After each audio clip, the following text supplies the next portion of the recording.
Hey guys, this is Rick. In this series of short videos, I've been going over the Bitcoin BTC narrative, the narrative of the community, the narrative of the primary thought leaders as to why Bitcoin BTC is the primary cryptocurrency, why it's the choice, why it's what it is, and so on. And I thought it was time to focus a little bit more on the overarching view here, on the 30,000-foot view. Because some really interesting things crystallize, and you also see some interesting signs moving ahead. So let's take a look at the narrative and the data.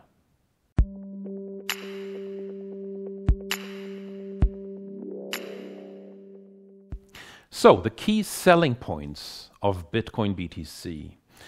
This has long been a matter of Bitcoin so-called maximalism, as in you have Bitcoin maximalists saying that there's Bitcoin and there's nothing else. Bitcoin is going to be the only cryptocurrency, which might or might not be the case, but this maximalism is taking really weird forms, like calling every other innovation in the space a shitcoin or a scam.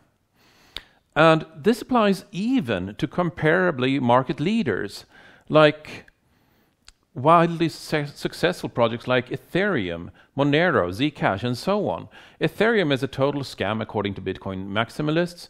Litecoin was a total rip-off and a scam until it became a guinea pig and a testbed for Bitcoin BTC technologies such as segregated witness. Bitcoin Cash is obviously a complete scam by Roger Ver and some Chinese miners, and so on and so forth. So everything else is a shitcoin or a scam. And the second point is related to innovation. Specifically, everybody knows that Bitcoin BTC has a scaling problem, but unless you're waiting for the Lightning Network, then you're not worthy of using Bitcoin BTC. This is basically what people are saying, as in, no, you shouldn't be using it for production until Lightning is in place. Wait for Lightning or you're a bad person. This is really it. If you don't have the patience, you are a bad person and you should feel bad. There's a problem with this, obviously. There are several problems with this. But first, let me sum up the Bitcoin BTC core narrative. The users are at fault for this, like I said. Like if you don't know how to use it, it's your problem. You're a bad person. So the summary of the Bitcoin BTC core selling points. Twofold. We are the leaders, and wait for us.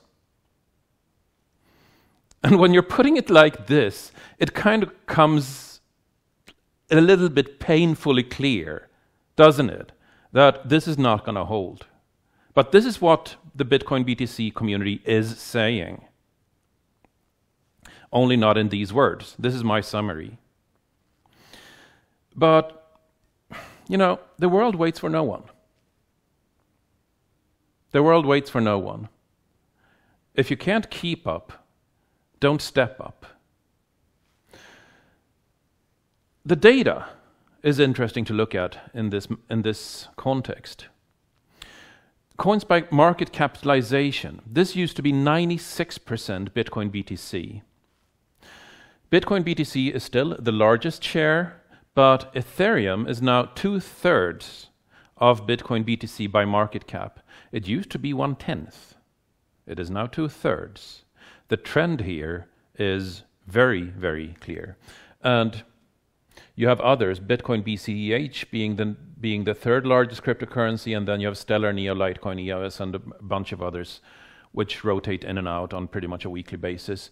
And the others segment, which is quite large, yellow in this picture, as in the long tail in cryptocurrency markets is really, really long all of a sudden, which gives the impression that disruption can happen really quickly.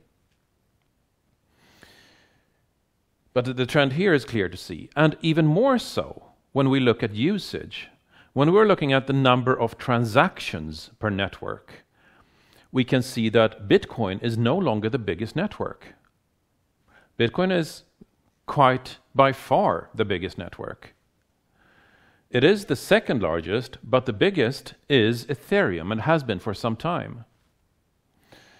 And then you have Litecoin, which the Bitcoin community is telling people to use because Bitcoin can't be used for ordinary transactions. Fourth, surprisingly, according to today's data at least, you have Ethereum Classic, which everybody thought was dead. I don't know why those transactions are even there. This came as a complete surprise to me. Then you have Bitcoin BCH, Dogecoin, a little bit surprisingly, still hanging in there, Dash and Zcash, and the rest pretty much at zero. So in terms of usage, you don't have a long tail at all, only in terms of market cap, which is also interesting. Because when we're looking at these indicators, every single technology, in every single segment, you have a general rule that usage is a leading indicator. Usage is a leading indicator. And that's what we saw with these trends here. And so when you're presenting this data to Bitcoin maximalists, they will respond, but the data doesn't matter because we have the best security. We have the best security, which is true. The Bitcoin network does have the highest hash power. It's way, way above the top 500 supercomputers combined. It's more than an order of magnitude higher than the top 500 supercomputers combined. Also, the best decentralization. Bitcoin has the best decentralization.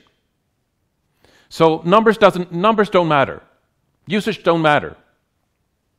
Security and decentralization. Yep, that's it.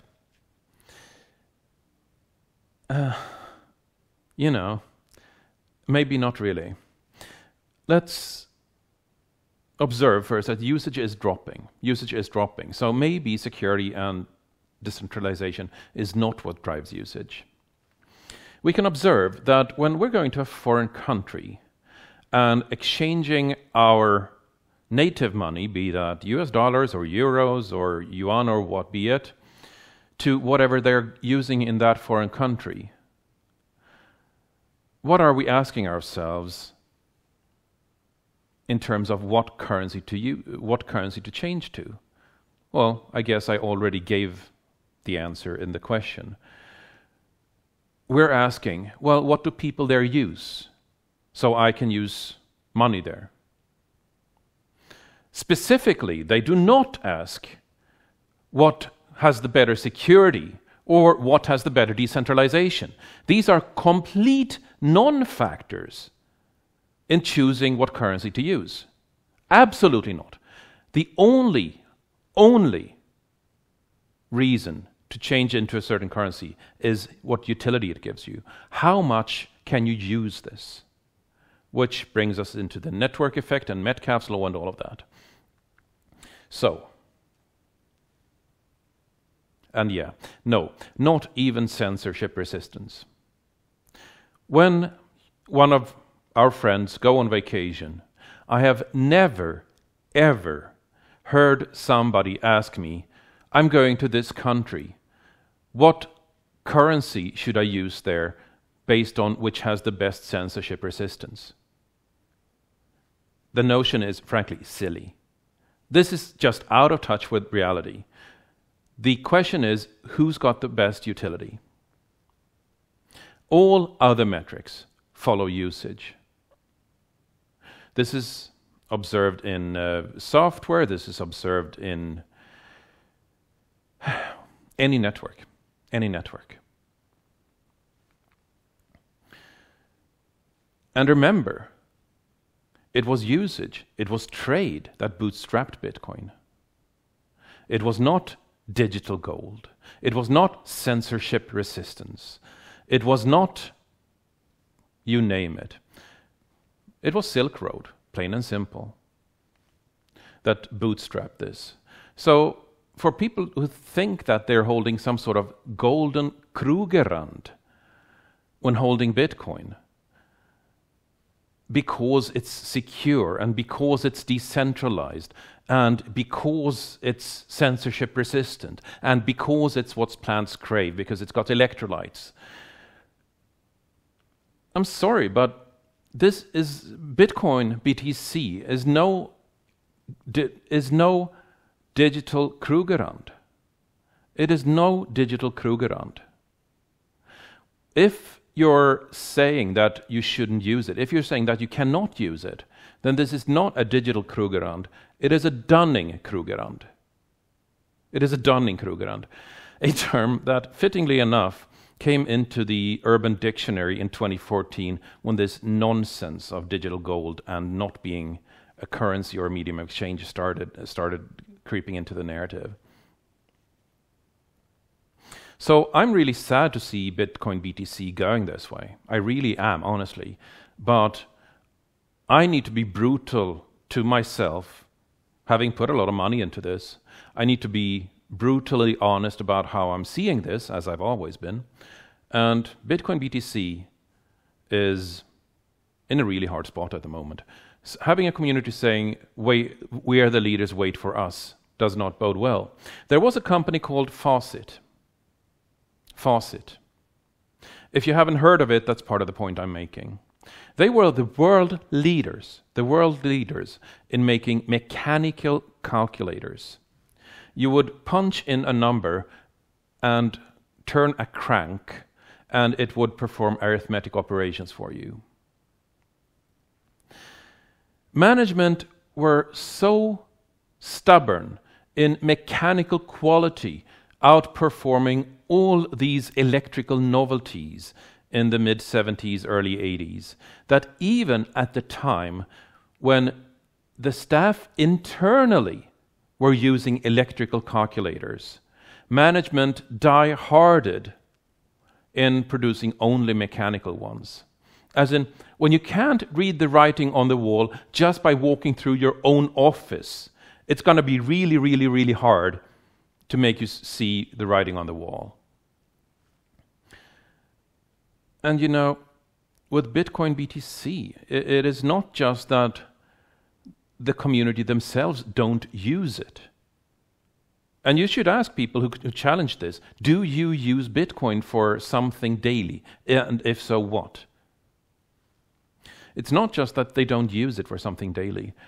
They are literally telling people not to use it, but to use Litecoin instead for daily transactions. I don't know where to start. I really don't know where to start. Like, you should be patient, you should wait for us, we're the leaders. If anything, we know that all other metrics follow usage. And here, I think, in this data, fittingly enough, we have a faucet for the expected curves to come and the expected developments to come with Bitcoin BTC. History is going to be just as brutal here as it has been for every other aspiring market leader that said, we are the leaders, wait for us.